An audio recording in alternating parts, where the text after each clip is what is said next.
Hi, YouTube subscribers. My name is Rayshawn, known as Ray News on Facebook, also known as Mr. Ceiling Fan Man 1999 on YouTube. Now, what's going on is that I'm showing you guys the motor that goes to my Hampton Bay Huntington 2 ceiling fan and antique brayers that I salvaged from the barbershop that was getting renovated.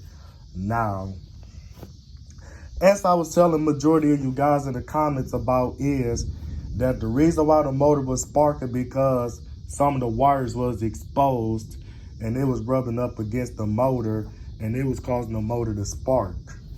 So what I had to do is that I had to go to the hardware store and buy some rubber heat shrinking tubes and put it on the wires that was exposed and heat shrink it so that way it can cover up the exposed copper onto the motor. Then after that, then I had to zip tie the wires down to the motor stator so the wires can stay in place.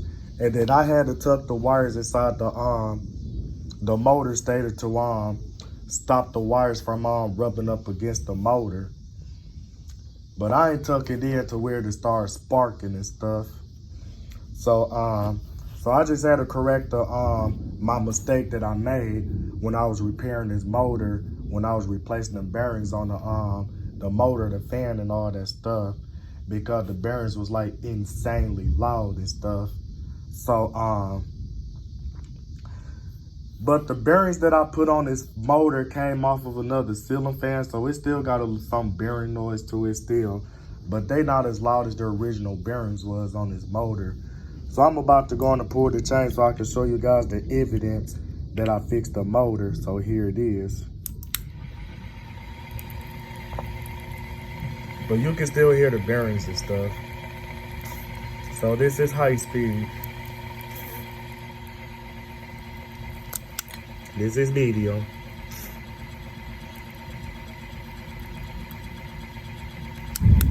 And then this is low speed.